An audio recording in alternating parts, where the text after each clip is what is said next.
Did you know that the Korean War was initiated by a surprise invasion? Yes, the conflict that would come to be known as the Korean War began abruptly on June 25, 1950.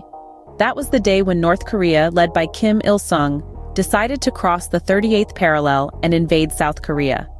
This bold move was a shock to the world and marked the start of a war that would last for 3 years. North Korea did not act alone in this endeavor. It had the backing of two major world powers, the Soviet Union and China.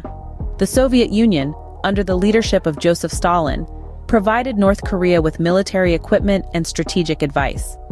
China, led by Mao Zedong, also lent its support, providing not just military aid but also manpower, with hundreds of thousands of Chinese troops eventually joining the fight on the side of North Korea. Meanwhile, South Korea was not left to fend for itself. The United Nations, in an unprecedented move, intervened on behalf of South Korea. This was the first military action undertaken by the international organization, which had been founded only 5 years prior. The United States, under the presidency of Harry S. Truman, took the lead in this UN operation, contributing the majority of the military forces that were sent to aid South Korea. The sudden onset of the Korean War caught the world off guard. It was a conflict that pitted ideologies against each other, with communism on one side and democracy on the other. It was a war that would see the involvement of several nations, the deployment of millions of soldiers, and the loss of countless lives. So, as we delve deeper into the story of the Korean War, we must remember how it all began, with a surprise invasion on a quiet June day in 1950. This surprise invasion marked the beginning of a devastating conflict that would last for 3 years. The Korean War was marked by its extreme brutality. It was no ordinary conflict. It was a war that tore apart the fabric of society and left a lasting scar on the Korean peninsula. This was a war where the line between combatant and civilian blurred, where the rules of engagement were often discarded in favor of a more ruthless approach. Both sides committed war crimes that would leave a dark cloud hanging over the history of the conflict. North and South, backed by their respective allies, targeted civilians indiscriminately. It was a strategy aimed not just at military victory, but at breaking the spirit of the enemy. Towns and villages were razed, families torn apart, lives irrevocably changed. Beyond the destruction of towns and the slaughter of civilians, prisoners of war faced a grim fate.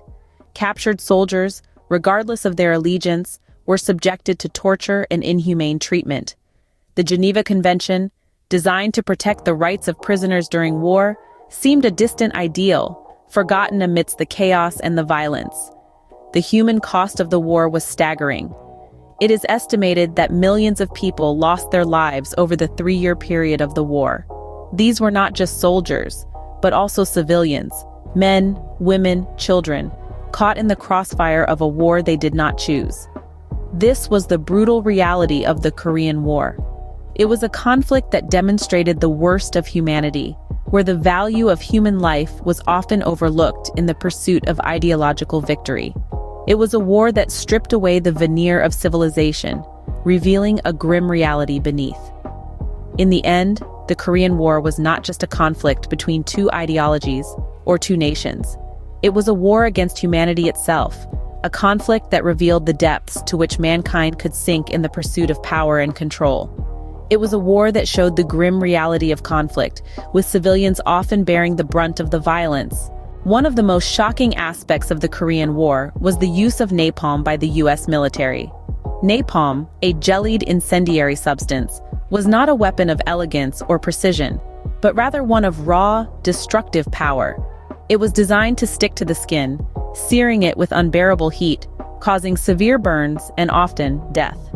The use of napalm in the Korean War marked a chilling chapter in the annals of warfare.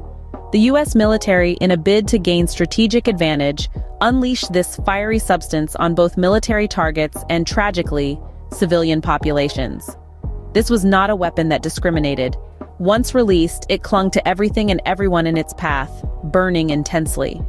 The impact of napalm attacks was nothing short of devastating. Entire villages were reduced to ashes, landscapes were scarred beyond recognition, and countless lives were lost.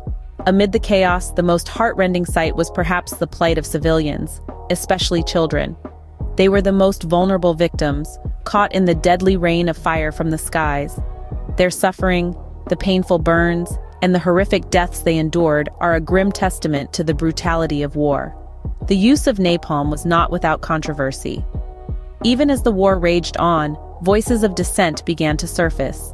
Critics argued that the use of such a horrendous weapon against civilian populations was a gross violation of human rights and international law. However, in the fog of war, these voices were often drowned out by the clamor of battle. In the aftermath of the war, the world was left to grapple with the horrifying realities of napalm. The images of charred landscapes and burnt bodies served as stark reminders of the horrific power of this weapon.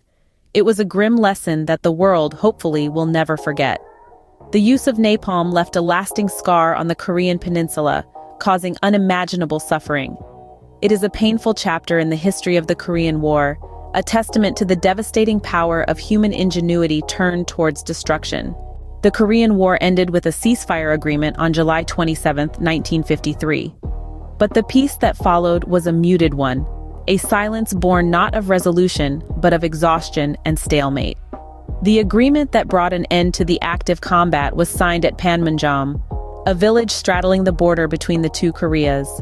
This accord drew a line of division, the 38th parallel, carving the Korean peninsula into two distinct entities, North and South Korea. This ceasefire, however, did not bring about a formal end to the war. It was an armistice, a pause in hostilities, not a peace treaty. Thus, technically, the war was never officially over. The 38th parallel became a heavily militarized, demilitarized zone, a paradoxical scar on the face of the peninsula, a constant reminder of the conflict that had torn the land apart. The cost of the war was staggering. It is estimated that nearly 5 million people lost their lives in this conflict. The majority of those killed were civilians, making the Korean War one of the deadliest in modern history. The cities and towns across the peninsula were left in ruins, their populations displaced and livelihoods destroyed.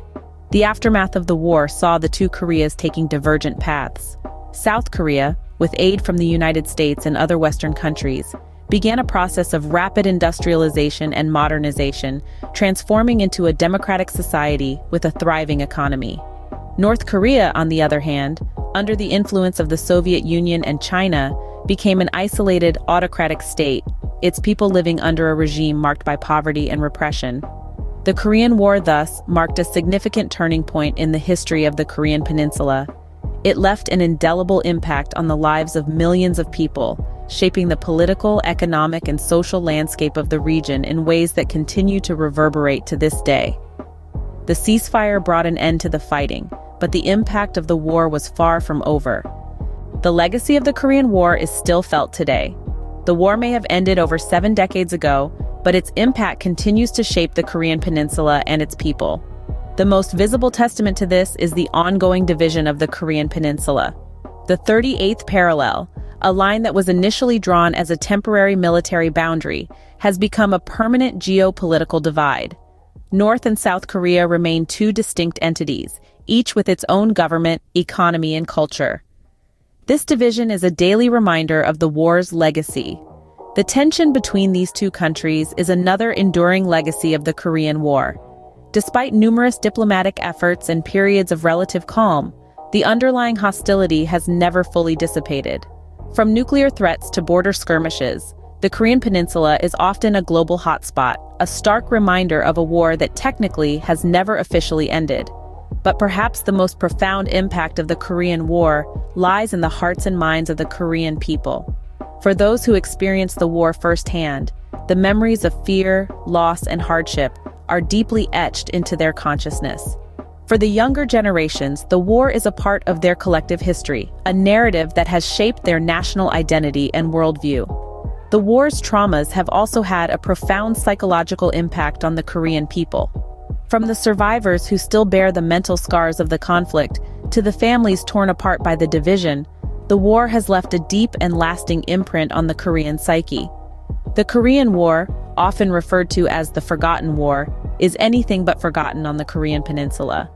Its legacy is a complex tapestry of political, social, and emotional threads that continue to shape the lives of Koreans on both sides of the 38th parallel.